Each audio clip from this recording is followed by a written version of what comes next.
आज से हम लोग का फिजिक्स शुरू होने जा रहा है और आज हम लोग फिजिक्स का जो पहला चैप्टर है उसको हम लोग शुरुआत करने वाले हैं। ये पहला चैप्टर हम लोग का प्रकाश का परावर्तन तथा अपवर्तन। तो यहाँ पे हम लोग का परावर्तन और अपवर्तन, इसमें दो मेजर टॉपिक हम लोग को पढ़ना है। तो इसमें हम लोग का जो है परावर्तन का एक अलग से सीरीज चलेगा और अपवर्तन का भी एक अलग से सीरीज चलेगा, यानी ये दोनों से संबंधित जितना टॉपिक्स है सारे टॉपिक्स को हम लोग पढ़ने वाले हैं। तो आज से हम लोग का जो शुरुआत होगा, ये परावर्तन का जो टॉपिक है ये सारा हम लोग क्लियर करने वाले हैं। तो इसमें हम लोग को कौन कौन सा टॉपिक पढ़ना है आगे हम लोग देखेंगे। तो चलिए हम लोग शुरुआत करते हैं।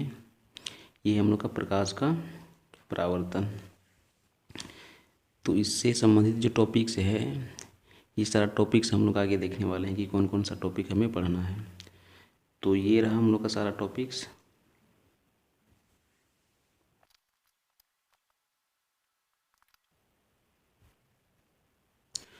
तो यहाँ पे जो है टॉपिक से पता चल रहा है कि इसमें थ्योरी के साथ साथ हम लोग सारा न्यूमेरिकल्स को भी करने वाले हैं। तो आज जो हम लोग का शुरुआत होने जा रहा है, इसमें हम लोग जो है आज 3 टॉपिक हम लोग पढ़ने वाले हैं। फर्स्ट का जो प्रकाश क्या है उसको पढ़ेंगे, इसके बाद प्रकाश की विभिन्न जो घटनाएं हैं उसको देखने वाले हैं, और इसमें 2 माध्यम का हम लोग डिस्कस करेंगे। ये है हम लोग का विरल माध्यम और सघन माध्यम। तो चलिए हम लोग आगे बढ़ते हैं और सारा टॉपिक को धीरे धीरे हम लोग क्लियर करते हैं। तो सबसे पहले हम लोग अभी जो पढ़ने वाले हैं ये प्रकाश के बारे में जानेंगे कि प्रकाश क्या है, ये होता क्या है। वैसे तो प्रकाश एक प्रकार का ऊर्जा है, लेकिन प्रकाश को इस चैप्टर में हम लोग ऊर्जा की दृष्टि से नहीं देखेंगे, बल्कि प्रकाश का परावर्तन से संबंधित जो भी इसका प्रॉपर्टी है या जो भी उनकी विशेषताएं हैं उसको हम लोग देखने वाले हैं। तो प्रकाश जो है वह भौतिक कारक है जिसकी उपस्थिति में वस्तु को देखने की अनुभूति होती है। अर्थात जहाँ पे प्रकाश हम लोग का मौजूद होगा वहाँ पे वस्तु को हम लोग देख सकते हैं। तो इस तरह से इनकी उपस्थिति के कारण ही हम लोग वस्तु को देख पाते हैं। तो प्रकाश से संबंधित जो विशेषताएं हैं इसको भी हम लोग देखने वाले हैं, और ये सारा जो विशेषताएं हैं जो निम्न प्रकार हैं। तो यहाँ पे हम लोग पहला जो हम लोग देख पा रहे हैं, इसमें हम लोग को ये पता चल रहा है कि प्रकाश जो है स्वयं अदृश्य है। प्रकाश को जो हम लोग नहीं देख सकते हैं ये स्वयं क्या होते हैं, अदृश्य होते हैं, बल्कि इसकी उपस्थिति में हम लोग वस्तु को देख पाते हैं। अगला पॉइंट में हम लोग जानेंगे कि प्रकाश जो है सीधी रेखा में गमन करते हैं, ये स्ट्रेट लाइन पे ट्रेवल करते हैं। लेकिन हायर क्लास में जब पढ़ेंगे तो इसमें कुछ परिवर्तन देखने को मिलेगा। फिलहाल इस क्लास में प्रकाश को सीधी रेखा में ही गमन करेंगे। इसके आगे जो है निर्वात में इसकी चाल सबसे अधिक होती है। निर्वात, इसका अर्थ हम लोग समझते हैं। तो निर्वात का मतलब होता है जहाँ पे वायु उपस्थित ना हो, जिसको वैक्यूम कहा जाता है। जैसे सूर्य और पृथ्वी का जो वायुमंडल है दोनों के बीच जो हम लोग का स्पेस है वहाँ पे हम लोग का वायु नहीं है। तो वैसे जगह, वैसे स्पेस जहाँ पे हम लोग का वायु तक मौजूद ना हो उसको निर्वात कहा जाता है या वैक्यूम कहा जाता है। तो वहाँ पे प्रकाश का जो चाल होगा यानी उसका जो वेलोसिटी होगा सबसे अधिक होगा, यानी मैक्सिमम होगा। तो अगला पॉइंट में हम लोग जानेंगे कि निर्वात में प्रकाश की चाल जो है ये कितनी होती है। तो ये होती है 3 × 10⁸ मीटर पर सेकेंड, यानी इसकी चाल को अगर किलोमीटर में कन्वर्ट किया जाए तो हमें मिलेगा 3 लाख किलोमीटर प्रति सेकेंड। क्योंकि निर्वात में प्रकाश जो है किसी भी कण से नहीं टकराते हैं, क्योंकि वहाँ पर जो है वायु तक मौजूद नहीं होता है, यानी पदार्थ तो नहीं के बराबर या नहीं होते हैं। तो वैसे स्थानों पे, वैसे स्पेस पे हम लोग का प्रकाश का जो वेलोसिटी होगा सबसे मैक्सिमम होगा। आगे हम लोग जाने प्रकाश में जो है यह 2 तरह का गुण पाए जाते हैं, यानी ये ड्यूल नेचर का होता है। यानी इसमें विद्युत चुंबकीय तरंग के भी गुण होते हैं और जो है ये कणिका को भी प्रदर्शित करते हैं। यानी प्रकाश जो है एक कणिका के रूप में ट्रेवल करते हैं, जिसको हम लोग फोटोन कहते हैं। यानी एक स्मॉल पैकेट के रूप में भी ट्रेवल करते हैं। तो यानी प्रकाश के जो विशेषताएं हैं, इसके जो गुण हैं, ये 2 तरह का गुण उसमें मौजूद हैं। आगे हम लोग जानेंगे कि प्रकाश जो है अनुप्रस्थ तरंग के रूप में गमन करते हैं। अनुप्रस्थ तरंग को क्लास 9 में हम लोग पढ़े थे, जिसमें जो है तरंग श्रृंग और गर्त के रूप में ट्रेवल कर रहे थे। तो इस तरह से हम लोग यहाँ प्रकाश के बारे में कुछ विशेषताओं को देखें। तो आगे हम लोग जानेंगे प्रकाश की जो विभिन्न परिघटनाएं हैं, इसके बारे में जानेंगे कि हम लोग को इसमें क्या क्या घटनाओं के बारे में पढ़ना है। तो ये जो घटनाएं हैं, पहला हम लोग को पढ़ना है प्रकाश का परावर्तन, फिर उसका अपवर्तन, फिर उसका विवर्तन देखने वाले हैं, फिर उसका जो है प्रकीर्णन को देखेंगे, और इसके बाद जो है वर्ण विक्षेपण को देखेंगे, प्रकाश का वर्ण विक्षेपण। तो ये जो सारा यहाँ पे घटनाएं हैं, ये अलग अलग चैप्टर में देखने को मिलेगा। तो एक एक करके हम लोग सारा कंसेप्ट को क्लियर करने वाले हैं। तो चलिए हम लोग आगे बढ़ते हैं।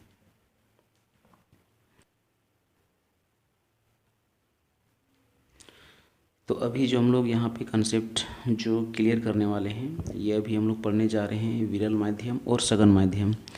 तो विरल माध्यम किसको कहते हैं और सघन माध्यम किसको कहते हैं। तो चलिए इसको हम लोग समझते हैं, अच्छे से समझते हैं, क्योंकि ये माध्यम के बारे में जानना ज़रूरी है, क्योंकि इस चैप्टर में भी हमें पढ़ना है और अगला चैप्टर में भी हमें माध्यम के बारे में जानना ज़रूरी है। तो चलिए हम लोग समझते हैं।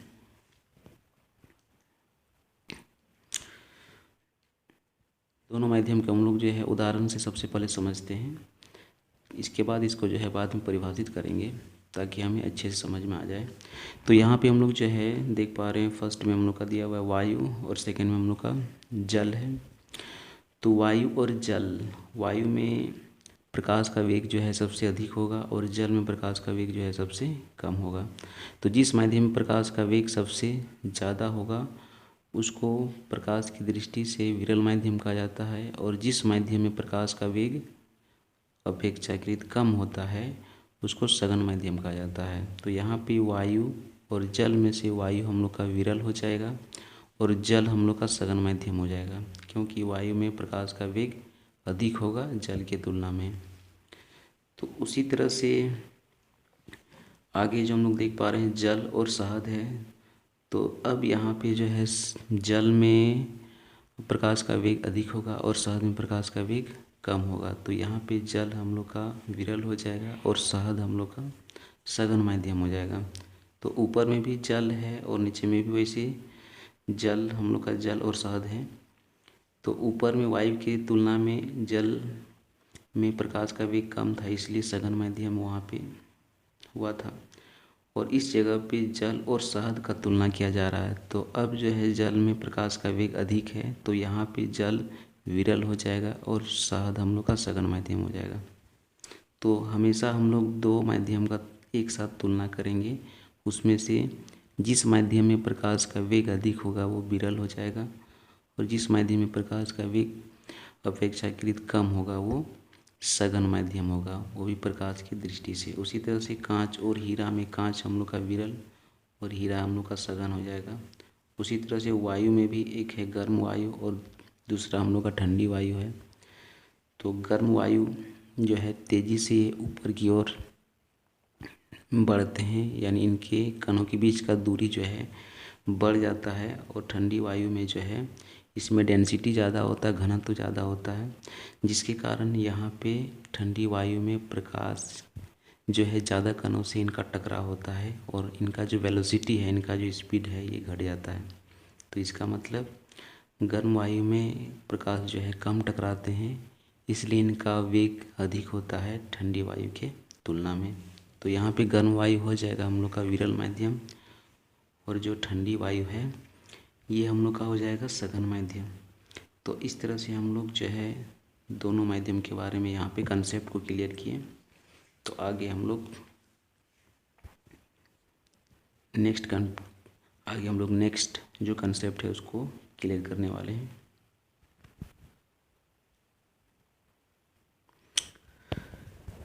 तो यहाँ पे दोनों का जो डिफिनेशन है तो डिफिनेशन को भी देख लेते हैं। ये हम लोग का रहा। तो आगे जो है दोनों का परिभाषा हम लोग देखने वाले हैं, विरल माध्यम और सघन माध्यम का। तो ये हम लोग का विरल माध्यम है। तो यहाँ पे अभी अभी हम लोग देखें एग्जाम्पल से समझ चुके हैं कि दो माध्यमों में से जिस माध्यम में प्रकाश का वेग अपेक्षाकृत अधिक होता है उसे प्रकाशतः विरल माध्यम कहा जाता है। यानी दो माध्यम को लिया गया था, उसमें से जिसमें प्रकाश का वेग यानी जिस माध्यम में प्रकाश का वेग अधिक होगा वो विरल हो जाएगा, और जिसमें प्रकाश का वेग कम होगा वो सघन माध्यम हो जाएगा। तो विरल माध्यम में प्रकाश का वेग अधिक होगा और सघन में कम होगा।